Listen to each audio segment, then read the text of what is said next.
ఓం శ్రీ సాయి నాథాయ నమః.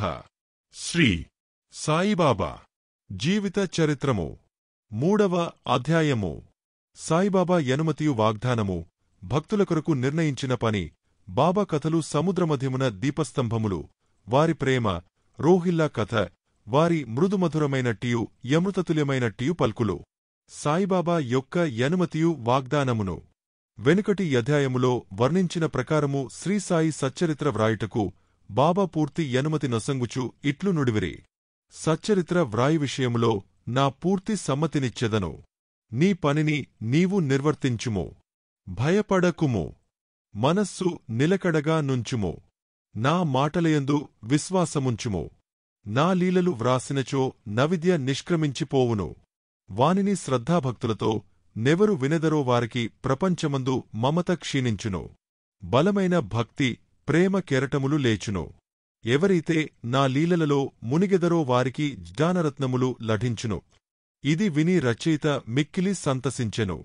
వెంటనే నిర్భయుడయ్యెను. కార్యము జయప్రదముగా సాగునని ధైర్యము కలిగెను.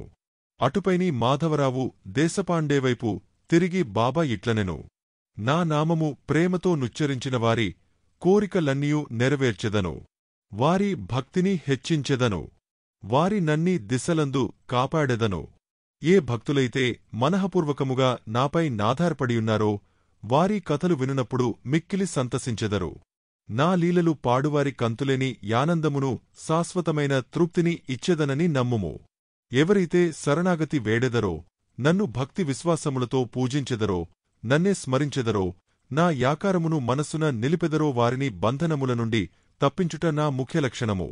ప్రపంచములోని వానినన్నిటినీ మరచి నా నామమునే జపించుచు, నా పూజనే సల్పుచు, నా కథలను జీవితమున మననము చేయుచు, ఎల్లప్పుడూ నన్ను జ్ఞప్తియందుంచుకొనువారు ప్రపంచ విషయములందెట్లు తగులుకొందురు.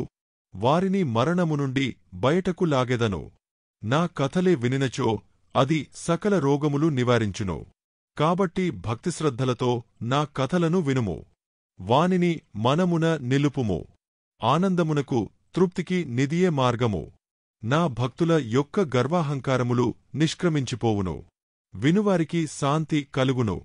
మనఃపూర్వకమైన నమ్మకముగలవారికి శుద్ధచైతన్యముతో తాదాత్మ్యము కలుగును. సాయి సాయి యను నామమును జ్ఞప్తి యందుంచుకున్నంత మాత్రమున చెడు పలుకుటవలన వినుటవలన కలుగు పాపములు తొలగిపోవును. భక్తులకు వేర్వేరు పనులు నియమించుట. భగవంతుడు వేర్వేరు భక్తులను వేర్వేరు పనులకు నియమించును. కొందరు దేవాలయములు, మజములు, తీర్థములలో నదిఒడ్డున మెట్లు మొదలగునవి నిర్మించుటకు నియమితులగుదురు. కొందరు తీర్థయాత్రలకు పోవుదురు. నన్ని సచ్చరిత్ర వ్రాయుమని నియమించిరి. అన్ని విషయములు పూర్తిగా తెలియనివాడనగుటచే ఈ పనికి నాకు అర్హత లేదు. అయితే ఇంత కైనమైన పని నేనెందుకు ఆమోదించవలెను? సాయిబాబా జీవిత చరిత్రను వర్ణించగల వారెవ్వరు? సాయి యొక్క కరుణయే ఎంత కైనమైన పని యొనర్చు శక్తిని ప్రసాదించినది. నేను చేతకలము పట్టుకొనగనే సాయిబాబా నా యహంకారమును పెరికివేసి వారి కథలను వారే వ్రాసికొనిరి. కనుక ఈ కథలను వ్రాసిన గౌరవము సాయిబాబాకే చెందునుగాని నాకుగాదు. బ్రాహ్మణుడనై పుట్టినప్పటికిని శృతి స్మృతి యను 2 కండ్లు లేకుండుటచే సాయి సచ్చరిత్రను వ్రాయలేకుంటిని. కాని భగవంతుని అనుగ్రహము మూగవానిని మాట్లాడునట్లు చేయును, కుంటివానిని పర్వతములు దాటునట్లు చేయును. తన ఇచ్ఛానుసారము పనులు నెరవేర్చుకొనుటలో ఆ భగవంతునికే యా చాతుర్యము కలదు. హార్మోనియమునకుగాని వేణువునకుగాని ధ్వనులు ఎట్లువచ్చుచున్నవో తెలియదు. అది వాయించువానికే తెలియును. చంద్రకాంతము ద్రవించుట, సముద్రముప్పొంగుట వానివల్ల జరుగదు. కాని చంద్రోదయము వల్ల జరుగును. బాబా కథలు దీపస్తంభములు. సముద్రమధ్యమందు దీపస్తంభములుండును. పడవలపై పోవువారు ఆ వెలుతురువల్ల రాళ్లురప్పల వల్ల కలుగు హానులను తప్పించుకుని సురక్షితముగా పోవుదురు. ప్రపంచమను మహాసముద్రములో బాబా కథలను దీపములు దారిచుపును. అవి అమృతం కంటే తీయగా నుండి ప్రపంచయాత్ర చేయు మార్గమును సులభముగను సుగమముగను చేయును. యోగీశ్వరుల కథలు పవిత్రములు. అవి మన చెవుల ద్వారా హృదయమందు ప్రవేశించినప్పుడు శరీర స్పృహయును, అహంకారమును, ద్వంద్వభావములను నిష్క్రమించును. అవి మన హృదయమందు నిల్వచేసినచో సందేహములు పటాపంచలైపోవును. శరీరగర్వము మాయమైపోయి కావలసినంత జ్ఞానము నిల్వచేయబడును. శ్రీ సాయిబాబా కీర్తి వర్ణనలు ప్రేమతో పాడినగాని వినినగాని భక్తుని పాపములు పటాపంచలగును. కాబట్టి ఇవియే మోక్షమునకు సులభ సాధనము. కృతయుగములో సమదమములు అనగా నిశ్చలమనస్సు, శరీరము, త్రేతాయుగములో యాగము, ద్వాపరయుగములో పూజ, కలియుగములో భగవన్మహిమలను నామములను పాడుట మోక్షమార్గములు. 4 వర్ణములవారు ఈ చివరి సాధనమును అవలంబించవచ్చును. తక్కిన సాధనములు అనగా యోగము, యాగము, ధ్యానము, ధారణము అవలంబించుట కష్టతరము. కాని భగవంతుని కీర్తిని, మహిమలను పాడుట యతి సులభము. మన మనస్సును మాత్రము అటువైపు త్రిప్పవలెను. భగవత్కథలను వినుటవలన పాడుటవలన మనకు శరీరమందు గల యభిమానము పోవును. అది భక్తులను నిర్మోహులుగజేసి తుదకు ఆత్మసాక్షాత్కారము పొందునట్లు చేయును. ఈ కారణము చేతనే సాయిబాబా నాకు సహాయపడినాచే ఈ సచ్చరితామృతమును వ్రాయించెను. భక్తులు దానిని సులభముగా చదువగలరు, వినగలరు. చదువునప్పుడు వినునప్పుడు బాబాను ధ్యానించవచ్చును. వారి స్వరూపమును మనస్సునందు మననము చేసుకొనవచ్చును. ఈ ప్రకారముగా గురువునందు తదుపరి భగవంతునియందు భక్తి కలుగును. తుదకు ప్రపంచమందు విరక్తి పొంది యాత్మసాక్షాత్కారము సంపాదించగలుగుదుము. సచ్చరితామృతమును వ్రాయుట తయారుచేయుట బాబా యొక్క కటాక్షముచేతనే సిద్ధించినవి. నేను నిమిత్తమాత్రుడగనే యుంటిని. సాయిబాబా యొక్క మాతృప్రేమ.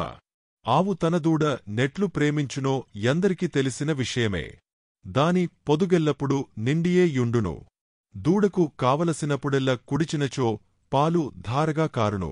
అలాగుననే బిడ్డకు ఎప్పుడు పాలు కావలెనో తల్లి గ్రహించి సకాలమందు పాలిచ్చును.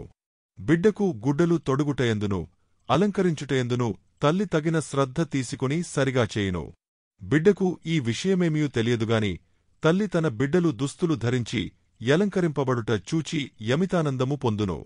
తల్లి ప్రేమకు సరిపోల్చదగిన దేదియులేదు. అది యసామాన్యము, నిర్వ్యాజము.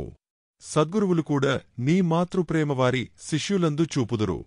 సాయిబాబాకు గూడా నాయందట్టి ప్రేమయుండెను. దానికి క్రింది యుదాహరణ మొకటి. 1916వ సంవత్సరములో నేను సర్కారు ఉద్యోగము నుండి విరమించితిని. నాకీయ నిశ్చయించిన పింఛను కుటుంబమును గౌరవముగా సాకుటకు చాలదు. గురుపౌర్ణమినాడు ఇతర భక్తులతో నేను కూడా షిరిడీ పోయితిని. అన్నా చించనీకర్ నా గురించి బాబాతో నిట్లనెను.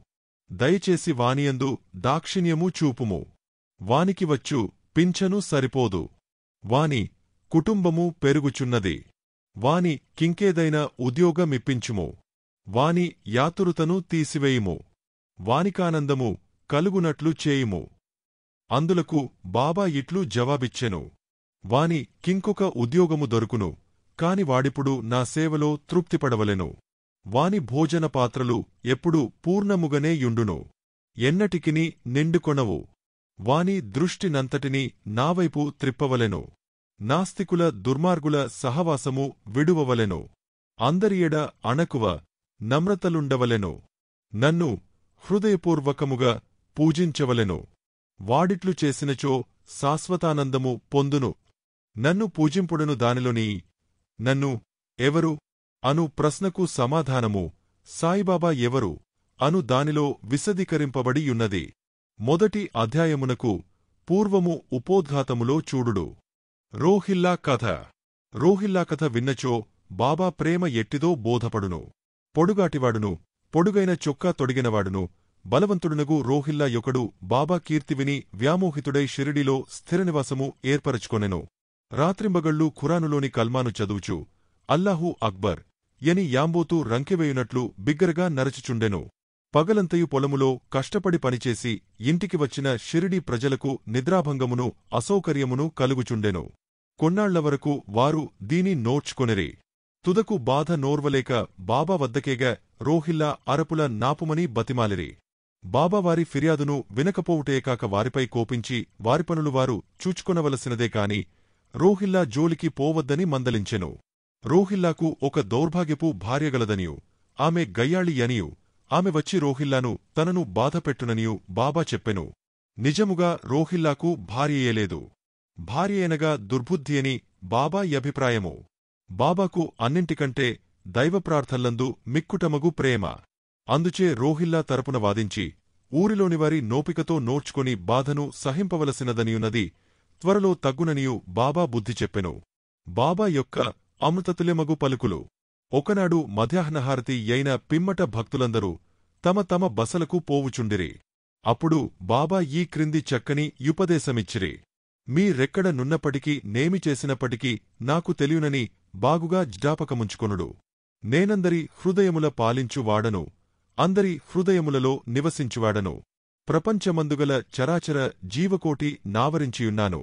ఈ జగత్తును నడిపించువాడను, సూత్రధారిని నేనే. నేనే జగన్మాతను, త్రిగుణముల సామరస్యమును నేనే, ఇంద్రియ చాలకుడను నేనే, సృష్టిస్థితిలయకారకుడను నేనే. ఎవరైతే తమ దృష్టిని నావైపు త్రిప్పెదరో వారిని మాయ శిక్షించదు. పురుగులు, చీమలు, దృశ్యమాన చరాచరజీవకోటి ఎంతయు నా శరీరమే, నా రూపమే. ఈ చక్కని యమూల్యమైన మాటలు విని వెంటనే నా మనస్సులో నెవరి సేవ చేయక గురుసేవయే చేయుటకు నిశ్చయించితిని. కాని అన్నాచించనీకరు ప్రశ్నకు బాబా చెప్పిన సమాధానము నా మనస్సునందుండెను. అది జరుగునా లేదా యని సందేహము కలుగుచుండెను. భవిష్యత్తులో బాబా పలికిన పలుకులు సత్యములైనవి. నాకొక సర్కారు ఉద్యోగము దొరకెను. కాని అది కొద్దికాలము వరకే. అటుపిమట వేరే పనియేదీ చేయక శ్రీసాయి సేవకు నా జీవితమంతయు సమర్పించితిని. ఈ అధ్యాయము ముగించకముందు చదువరులకు నేను చెప్పునదేమన బద్ధకము, నిద్ర, చంచలమనస్సు, శరీరమందభిమానము మొదలగు వానిని విడిచి వారు తమ యావత్తు దృష్టిని సాయిబాబా కథల వైపు త్రిప్పవలెను. వారి ప్రేమ సహజముగా నుండవలెను. వారు భక్తి యొక్క రహస్యమును తెలిసికొందురుగాక. ఇతర మార్గములవలంబించి అనవసరముగా నలసిపోవద్దు. అందరూ నొకే మార్గమును త్రొక్కుదురుగాక. అనగా శ్రీసాయి కథలను విందురుగాక. ఇది వారి యజ్ఞానమును నశింపజేయును, మోక్షమును సంపాదించి పెట్టును. లోదు ఎక్కడ నున్నప్పటికినివాని మనస్సు తాను పాతిపెట్టిన సొత్తునందే యుండునట్లు బాబాను కూడా నెల్లవారు తమ హృదయములందు స్థాపించుకొందురుగాక. ఓం నమో శ్రీ సాయినాథాయ నమః. శాంతిః శాంతిః శాంతిః. 3వ అధ్యాయము సంపూర్ణము. సద్గురు శ్రీ సాయినాథార్పణమస్తు. శుభం భవతు.